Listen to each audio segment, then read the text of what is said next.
Nous lisons Josué chapitre 1. Nous commençons au verset 1. Après la mort de Moïse, serviteur de l'Éternel, l'Éternel dit à Josué, fils de Nun, serviteur de Moïse, Moïse, mon serviteur, est mort. Maintenant, lève-toi, passe ce Jourdain, toi et tout ce peuple, pour entrer dans le pays que je donne aux enfants d'Israël. Tout lieu que foulera la plante de votre pied, je vous le donne, comme je l'ai dit à Moïse. Vous aurez pour territoire depuis le désert et le Liban jusqu'au grand fleuve, les fleuves de l'Euphrate, tout le pays des Étiens jusqu'à la grande mer vers le soleil couchant. Nul ne tiendra devant toi tant que tu vivras. Je serai avec toi comme j'ai été avec Moïse. Je ne te délaisserai point, je ne t'abandonnerai point. Fortifie-toi et prends courage, car c'est toi qui mettras ce peuple en possession du pays que j'ai juré à leur père de leur donner. Fortifie-toi seulement et aie bon courage en agissant fidèlement selon toute la loi que Moïse, mon serviteur, t'a prescrite. Amen. Amen. Fortifie-toi seulement et agis selon la loi que Moïse, mon serviteur, t'a prescrit. Il y a ici la conduite à tenir. Il y a ici la conduite à tenir. Moïse était devant Dieu. Et Dieu lui a donné les instructions de donner aux enfants d'Israël. Dieu a suscité Josué. Et Josué, de même, était au pied de Moïse. Et c'est Josué que Dieu a choisi après Moïse pour conduire le peuple. Retiens bien ce que Moïse, mon serviteur, t'a dit. Retiens bien. On va continuer et on va comprendre encore quelque chose. Ne t'en détourne ni à droite ni à gauche, afin de réussir dans tout ce que tu entreprendras. Que ce livre de la loi ne s'éloigne point de ta bouche. Amen. Ne t'en détourne ni à gauche ni à droite. La gauche et la droite, c'est le monde et ses coutumes. C'est le monde et son attitude. C'est le monde et son comportement. Ni à gauche, ni à droite. Mais que ton regard soit dans ce que tu as entendu, dans ce livre. Parce que c'est ce livre qui va t'aider. Tu dois lire, tu dois comprendre comment marcher. Laissez ceux qui parlent de Dieu, un Dieu inconnu. Nous parlons de Dieu, mais le Dieu de la parole. Si vous laissez la parole de Dieu, si vous laissez d'entendre celui qui parle dans la parole, c'est que vous êtes égaré. C'est que vous êtes égaré. Et je m'étonne souvent que les gens abordent les enfants de Dieu. On prend le sujet, on commence par la parole. Si on peut prendre un passage, on commence par la parole. On quitte même la parole, les enfants de Dieu ne se rendent pas compte. Ils ne se rendent pas compte. Pourquoi? Parce qu'ils ont quitté les yeux à la parole. Celui qui reste les regards fixés à la parole, quand on quitte de la parole, il remarque directement. Il redresse directement. Que ne te tourne ni à gauche ni à droite. Que tes yeux ne se détournent pas de ce livre. Tu médites, quelqu'un te parle de Dieu. Qui n'est pas ça, ton esprit rejette. Tu lui demandes où c'est écrit. Où c'est écrit. Je serai innocent de votre sang au jugement. Parce que je vous ai dit que chacun doit lire. Celui qui ne connaît pas lire, poser des questions. S'il veut poser des actes, qu'il demande ce que Dieu dit par rapport à cela. Si je lui dis le mensonge, ça retombe sur moi. Mais si je lui dis ce que Dieu a dit, il fait sa volonté, la parole de Dieu dans le livre d'Ézéchiel, elle s'accomplit. Ce n'est pas mon problème. Ça retombe sur lui. Tout compte fait, le monde parle d'un Dieu inconnu. Mais les enfants de Dieu doivent parler d'un Dieu bien connu. Par la parole et selon la parole. Si c'est en dehors de la parole, c'est un Dieu inconnu. Comme l'apôtre Paul à Icône a rappelé le peuple. Vous avez du zèle pour Dieu. Mais je trouve que vous ne connaissez pas Dieu. Vous ne connaissez pas Dieu. Nous parlons du Dieu de la parole, du Dieu créateur. Et dans Actes des Apôtres, quand ils entrent dans la synagogue des Juifs, et quand les enfants leur donnent la parole, ils prennent la généalogie de la parole jusqu'à la loi. Donc ils parlent de la descendance, de la Genèse jusqu'à David, jusqu'à Jésus, pour présenter la parole de la vérité. Pour présenter la parole de la vérité. Si vous laissez, vous cessez d'entendre le Dieu de la parole, vous vous rendez compte. Et c'est pour cette raison que dans Josué 24, Josué a rappelé au peuple, choisissez qui aujourd'hui vous deviez suivre. Soit les dieux des Amoréens où vous étiez, c'est-à-dire des païens. Vous avez servi, Dieu a exterminé les païens devant vous pour que vous passiez. Vous avez vu comment ce païen ne sert pas Dieu, il sert des idoles. Si vous voulez retourner pour les rejoindre, retournez tranquillement, moi et ma maison, nous servirons l'Éternel. Nous servirons l'Éternel. Servir l'Éternel, c'est se démarquer avec la parole. Avec la parole. Vous voyez le monde tout entier. Les gens se dirigent vers les idoles muettes.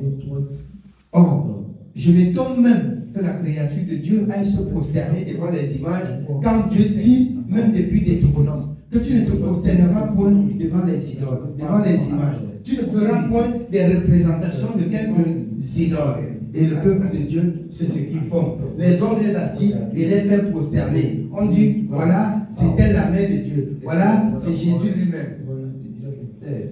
Jean 4, Dieu est esprit. Et ceux qui l'adorent, l'adorent en esprit et en vérité. Moïse l'a dit, personne ne peut voir Dieu et vivre. Il n'y a pas Dieu représenté nulle part. Puisque vous n'avez pas vu une figure dans Deutéronome 4, le jour où l'Éternel vous parla du milieu du feu à Horeb. Faites attention de vous faire quelques représentations. Que ce soit la figure d'un homme, que ce soit l'image d'un oiseau ou de quelques autres reptiles sur la terre, c'est que c'est là des idoles. Le monde tout entier pouvait la perdition. Les gens disent, est-ce que Dieu va accepter que tout ce monde-ci se paie? Et je me pose la question à savoir, ce n'est pas le même Dieu qui a dit que pendant que le peuple d'Israël sera nombreux comme le sable de la mer, un petit poignet seulement sera sauvé. Le petit poignet qui s'est démarré de la religion pour la parole, qui a laissé les idoles pour la parole. Les gens aujourd'hui parlent d'un Dieu inconnu. Et quand on touche la parole de Dieu, quand même chez nous on parle de Dieu et on prie même, on chasse les esprits. Le Seigneur l'a dit dans sa parole. Vous me direz ce jour-là, Seigneur, Seigneur, n'avons-nous pas chassé des esprits en ton nom? Il dira, éloignez-vous de moi, ouvriers d'iniquité. Je ne vous ai jamais envoyé. On part chez le marabout, fait quoi? Quand les gens sont même fous, là, ce sont des esprits impurs qui les animent et on part chez les marabouts. Puisqu'il est écrit, pour ceux qui sont ignorants, dans la parole de Dieu, ici dans Matthieu, que, bien aimé, le petit démon menace le grand démon menace le petit démon. Donc si l'esprit démoniaque que le marabout a est supérieur à l'esprit qui te menace, il anéantit. Il attache. Mais il t'a donné quoi? La parole de Dieu? Non. Mais si l'esprit qui est en toi est plus fort qu'en lui, on va dire qu'il n'a pas pu guérir. On cherchait un autre marabout qui a l'esprit satanique encore plus élevé. Alors que Dieu, le Dieu de la parole, le nom de Jésus suffit. Quiconque qui invoque le nom de Jésus, marchant selon la parole de Dieu, ça lui suffit. Ça suffit pour que le démon tombe. Quiconque, dans Romains, invoquera ce nom sera sauvé. Donc si tu marches dans la justice, si tu marches dans la vérité, si tu marches dans la sainteté, les démons se présentent. La lumière ne fuit pas les ténèbres. Tu lèves la main au nom de Jésus. Tu as foi, le démon s'arrête. Et il ne peut rien te faire. Il va s'agiter. Mais si toi-même la parole de Dieu a été comme il dit dans Jean 15, et si toi-même tu vis la parole de Dieu, la foi devient réalité. Et Dieu se glorifie. Amen. Oui, on continue dans Jésus. Nous continuons au verset 8. Que ce livre de la loi ne s'éloigne point de ta bouche. Médite-le jour et nuit pour agir fidèlement selon tout ce qui est écrit. Écoutons très bien. La méditation va te conduire à agir entièrement, fidèlement, selon ce qui est écrit. Parce que si tu marches selon qu'il est écrit, là tu ne marches plus toi-même. Tu ne vis plus pour toi-même. Tu ne parles plus pour toi-même. Mais tu parles pour la cause de Dieu. Et qu'est-ce qui va empêcher Dieu d'agir si tu parles pour sa cause? Il n'y a rien pour empêcher Dieu d'agir. Dieu va agir. Parce que tu rappelles ce que Dieu a dit. Mais comment rappeler ce que Dieu a dit sans être avec Dieu? Être avec Dieu, Jean 14, 15, c'est de garder sa parole. Et garder sa parole étant avec lui, tu l'invoques, il réagit. Il réagit. Amen. Oui, bien aimé. Car c'est alors que tu auras du succès dans tes entreprises, c'est alors que tu réussiras. La pauvreté même, c'est l'échec spirituel. La pauvreté, c'est l'échec spirituel.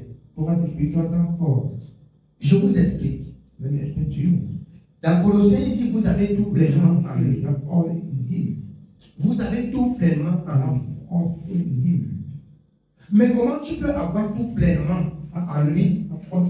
Et il te dit, chaque jour suffit sa peine. Et la peine est douloureuse chaque jour.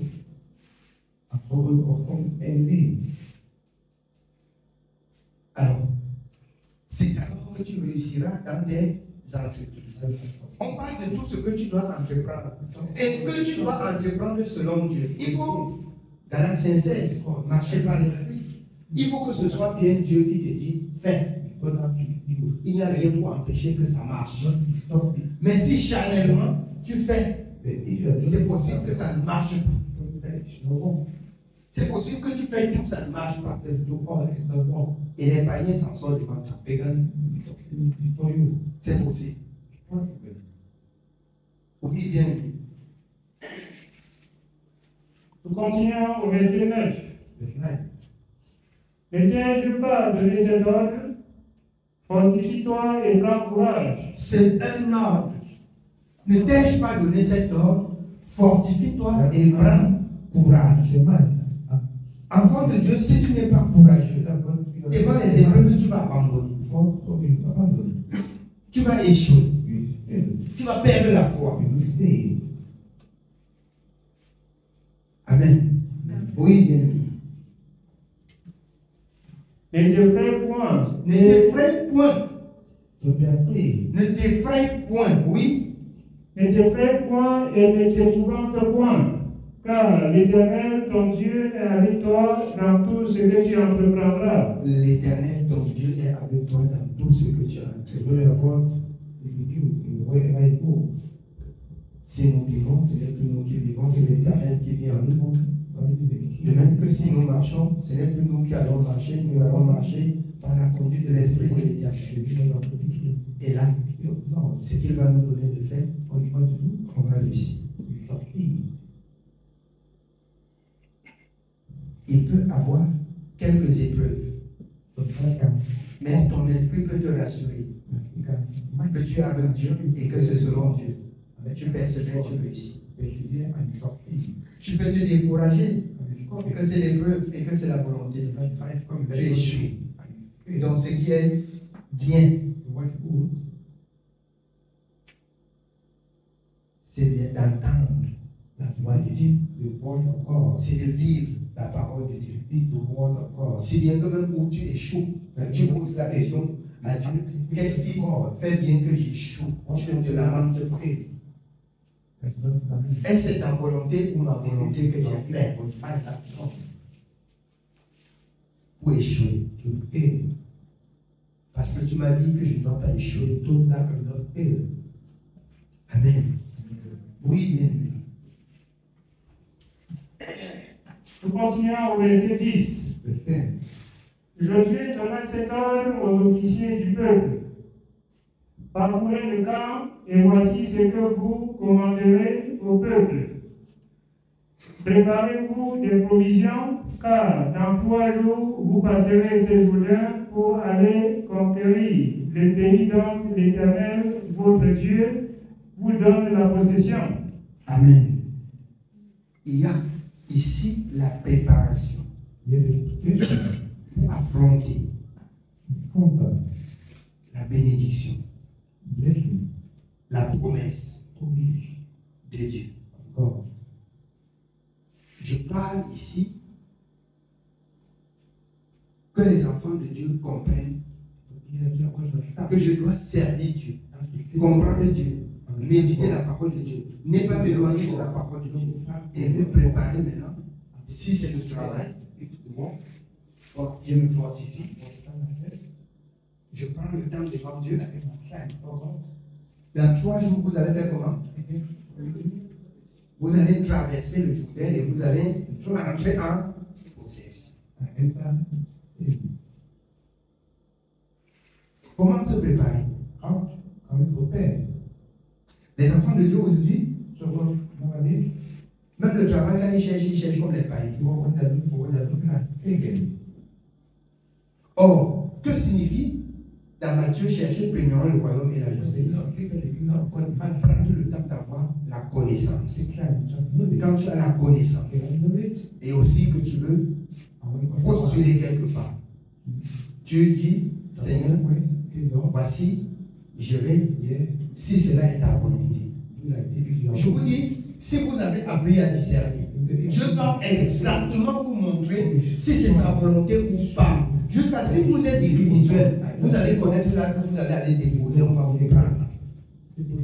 C'est la vérité. Vous allez connaître.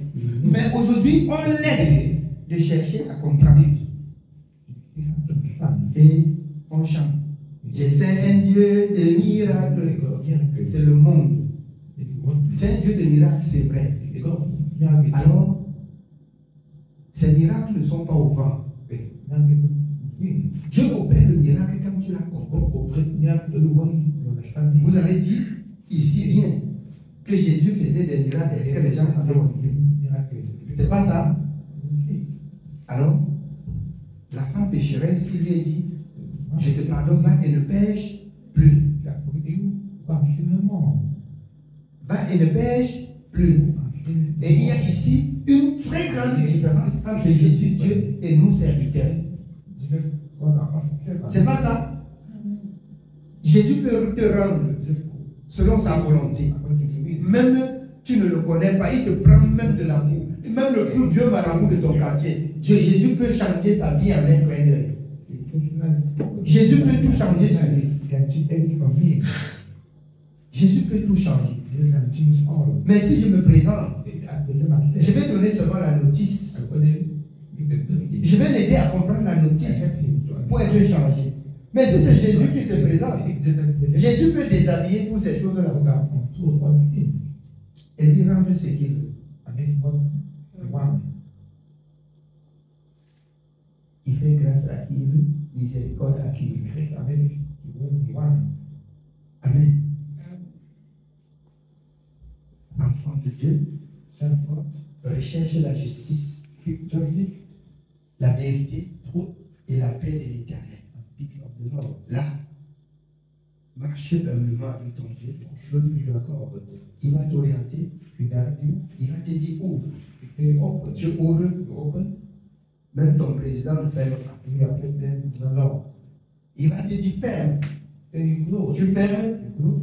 même ton président n'ouvre pas. Your president don't open.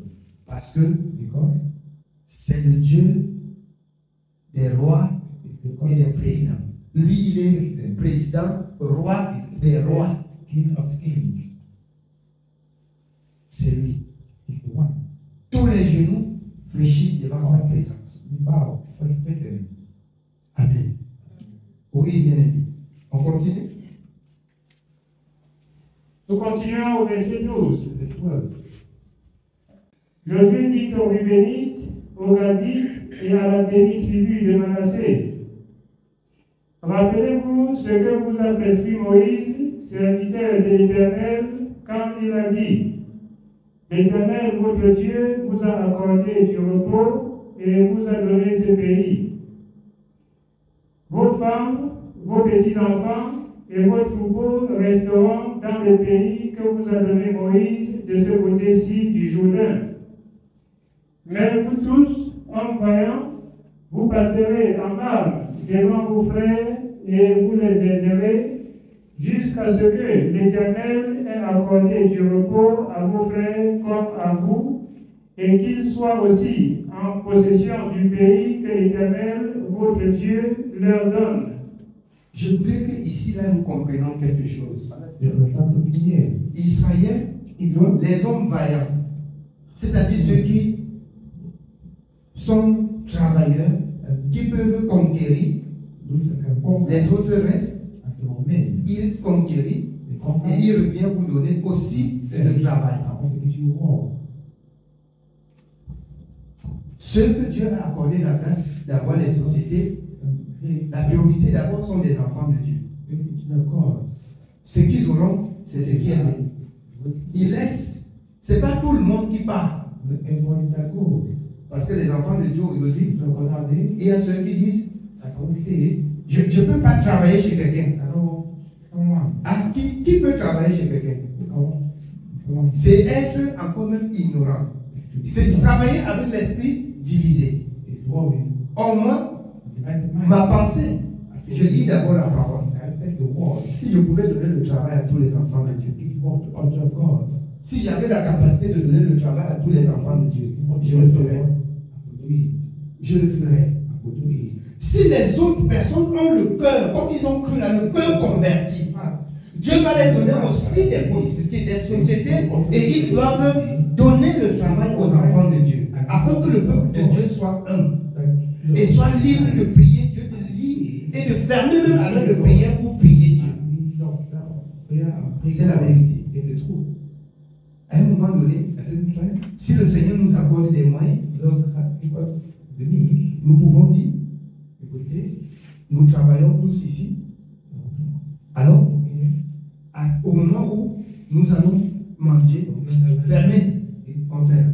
Allons prier, on va prier. Écoutons quelques paroles. On écoute, on chante un peu pour Dieu. On chante, on mange. On dit, oh, je veux les glissières. Tu dis que les glissières c'est à 14 heures. Tu dis que les glissières c'est à 14 heures. Déjà à partir de 12h30, des rendez-vous pour 12h, ou à partir de telle heure jusqu'à telle heure. Nous, on mange, nous on chante, nous on prie. On prie notre Dieu. Si vous voulez les glissières, venez à 14h30. C'est tout. Les enfants de Dieu sont libres. Ils sont libres. Nous travaillons, vous voyez, nous travaillons aujourd'hui jusqu'à dormir. Parce que nous ne sommes pas encore ce que Dieu veut que nous soyons. Nous n'avons pas encore joué les deux coups. Il y a parmi nous seuls ceux qui souffrent encore. Mais il faut que nous travaillions dans le même état d'esprit, que l'Éternel libère tout le monde. Que l'Éternel rend tout le monde libre. Les autres disent que il appelle tout le monde à travailler pour lui. Quand on est insensé, c'est ça. On ne pense pas. Crée toi-même, on vient travailler chez toi. Crée, on vient travailler chez toi. Crée, on travaille chez toi. Je bénirai l'Éternel. Et je prierai l'Éternel pour toi. Amen. Oui, bien aimé, on continue. Puis vous reviendrez prendre possession du pays qui est votre propriété et que vous a donné Moïse, serviteur de l'Éternel, de ce côté-ci du Jourdain, vers le soleil levant. Alors, nous allons comprendre que ce pays-là, c'est un gâteau qu'on a mis à la table pour partager. C'est pas ça? Et quand on a le champ, on fait comment? On travaille au champ pour mériter le fruit du champ, c'est pas ça? C'est pas ce qui est écrit dans Genèse. Bien aimé, de même que si nous avons la société, chacun doit travailler pour manger. Les autres vont rester croire seulement qu'ils parlent comme ça parce qu'il a l'argent. Non. Quand ça va arriver au point où chacun peut travailler, chacun doit travailler et chacun verra aussi son pain quotidien. Chacun aura son pain quotidien. L'incrédulité est entrée dans nos cœurs, si bien que chacun lutte pour lui-même. Je trouve que depuis les années que je lutte pour que les enfants de Dieu, on peut me prendre pour un idiot. Pour que tous les enfants de Dieu, mon désir c'est que tous les enfants de Dieu soient libres et que chacun puisse faire quelque chose. Et donc voilà, on dit qu'il veut montrer quoi? Il veut qu'on travaille chez lui. Ah, oui. Créez, vous prenez les autres. Je bénirai l'Éternel si vous priez pour recruter aussi les autres. Pour que le peuple de Dieu soit libre. Ce n'est pas n'importe qui va entreprendre. Mais si le Seigneur vous a accordé la grâce, il faut que vous avez aussi la main forte pour entreprendre. Parce que c'est des vaillants soldats qui traversaient de l'autre côté pour lutter et conquérir le pays et ramener les autres pour que les autres entrent en possession du pays. Amen. Oui, bien aimé. Nous sommes au verset 16. Il répondit à Josué en disant: nous ferons tout ce que tu nous as ordonné, et nous irons partout où tu nous enverras. Nous t'obéirons entièrement comme nous avons obéi à Moïse. Écoutons bien, serviteur de Dieu Josué. Nous t'écoutons, nous obéirons à tout ce que tu vas nous demander, et nous allons faire tout ce que tu vas nous recommander. Mais il faut que je dise à quelqu'un que demain tu fais des choses. Il va murmurer sur moi à partir de l'heure-là jusqu'à même le lendemain d'arriver. Juste pour le service de Dieu. Et je vois dans le monde, les pasteurs mondains, que le peuple de Dieu font même des groupes. Le groupe de ceux qui partent laver les habits. Le groupe de ceux qui partent laver le sol. Le groupe de ceux qui achètent le gaz du pasteur. Le groupe de ceux qui font ceci, qui préparent chez le pasteur. Le groupe de... Mais est-ce que je vous ai mis un jour, l'autre jour là sur le dos? J'ai demandé que vous veniez laver mon sol. Si par moment vous avez même fait grave jusqu'à laver notre église, c'est la grâce de Dieu. C'est qu'on a arraché même au feu pour que vous lavez l'église. Je ne sais pas si parce que l'église est dans ma maison. Ça, c'est encore la difficulté que les enfants de Dieu endurent. Et c'est pas bon. On écoutait la parole hier. Que chacun devrait être utile dans la maison de Dieu. Chacun devrait être utile. Si tu es utile pour l'œuvre de Dieu, bien aimé, ce n'est pas pour que quelqu'un te donne la note. Tu es noté au ciel. Personne ici-bas ne te donne la note. Personne ici-bas ne te donne la note. Je rends grâce à Dieu qui a permis qu'il y ait l'église et qu'il y ait même la cuisine d'église. Parce que je vais sortir là, si c'était dans ma cuisine, on m'a dit qu'il profite, on lave ses assiettes tous les jours. C'est vos pensées. Il faut bien qu'on lave ses assiettes tous les jours. Vous êtes libre. Mais ne faites pas de la liberté le libertinage. Même les assiettes de l'église, on ne lave pas. Il secoue la tête comme s'il lave tous les jours. Même les assiettes de l'église, on ne lave pas. C'est pas une bénédiction pour le peuple de Dieu. C'est une bénédiction. Alors, quand la seule fille d'arrêt se souvent pour laver maintenant, elle sent que tout le monde est parti et là, les gens. Ça fait qu'elle pour même en route là, elle pousse là pour chercher la moto. Soit le frère prend le temps d'aller loin en route là, se rassurer qu'il vient mis sur la moto pour partir. Mais tous les autres personnes là, après qu'on a mangé là, non, le temps est passé. Mais il y a eu le temps pour manger. Il y a eu le temps pour manger. Il doit avoir de même le temps pour laver comme vous avez eu le temps pour manger. Parce que Ecclésiaste 3, il y a un temps pour toutes choses. Amen. Je nous exhorte. Soyez utiles à Dieu. Quand vous vous rendez utile à Dieu, c'est où Dieu se souvient de vous. Soyez utiles à Dieu. Amen. Oui, bien. Nous sommes au verset 17. Nous t'obéirons entièrement comme nous avons obéi à Moïse. Veuille seulement l'Éternel ton Dieu être avec toi comme il a été avec Moïse. Tout homme qui sera rebelle à ton ordre et qui n'obéira pas à tout ce que tu lui commanderas sera puni de mort. Écoutez, c'est le peuple qui prend la décision. Un homme de Dieu choisi par Dieu au milieu de nous. On ne peut pas accepter qu'il te désobéisse. Sinon, nous-mêmes, nous allons nous charger de lui. Il va mourir. Il va mourir. Amen. Amen. Vous voyez, les enfants de Dieu ont compris l'importance du serviteur de Dieu au milieu de Dieu. Et c'est ce que nous devions aussi connaître pour savoir protéger la parole de Dieu. Amen. Oui, bien. Fortifie-toi seulement et prends courage. Amen. Amen. Alors, pour finir, nous prenons Josué 24. Joshua 24.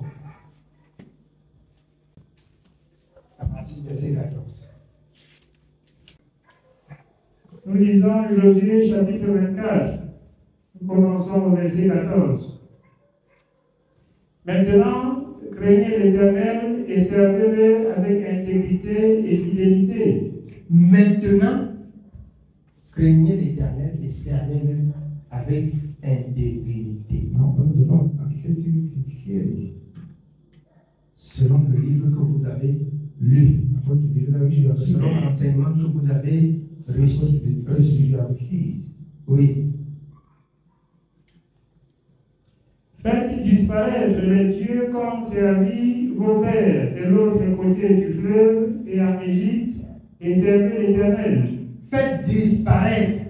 Celui qui a cru en Jésus va mettre fin à la tradition et aux coutumes qu'on servait avec les parents de l'autre côté, chacun dans son village. Faites disparaître cela.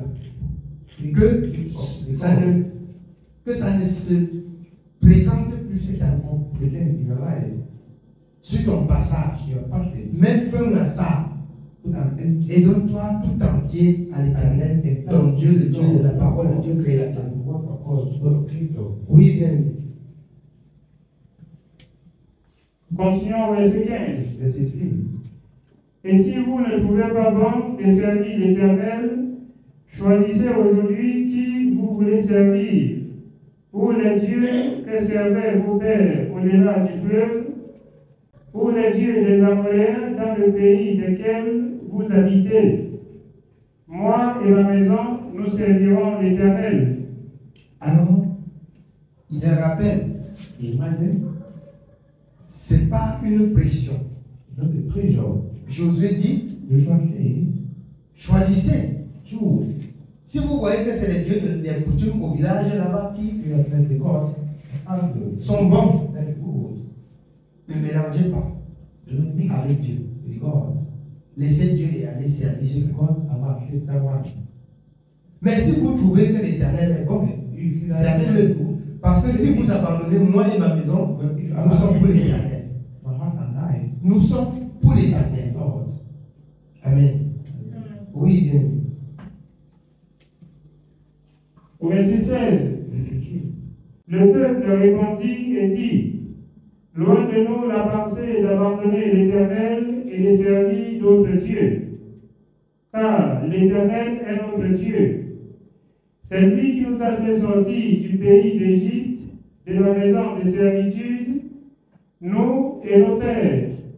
C'est lui qui a opéré sous nos yeux ces grands prodiges et qui nous a gardés pendant toute la route que nous avons suivie et parmi tous les peuples au milieu desquels nous avons passé. Amen. Le peuple dit, nous reconnaissons ce que Dieu a fait. Il a pardonné nos péchés. Il nous a gardés de toutes les mal. Nous avons traversé beaucoup de pays. Et ces pays-là sont considérés comme beaucoup de difficultés pour toi jusqu'à ce que tu entres dans la maison de Dieu. Tu n'es pas mort comme ça, c'est Dieu qui t'a gardé. Et aujourd'hui, si tu es dans la maison de Dieu, c'est Dieu de toute paix pour que tu prends soin de ton âme. Amen. Le temps nous presse. Si tu continues, tu vas comprendre qu'après la mort de Josué, ils ont abandonné l'Éternel et la colère de l'Éternel est enchaînée contre le peuple. Ils ont obéi pendant toute la vie de Josué. Et après la mort de Josué, ils ont péché contre l'Éternel. Et la colère de l'Éternel s'est enflammée. C'est pour démontrer que Dieu n'approuve pas le péché. Quand il y a péché, il y a colère. Quand il y a péché, il y a souffrance. Quand il y a péché, il y a la mort. Amen. Que le Seigneur nous bénisse. C'est tout pour ce soir. Amen.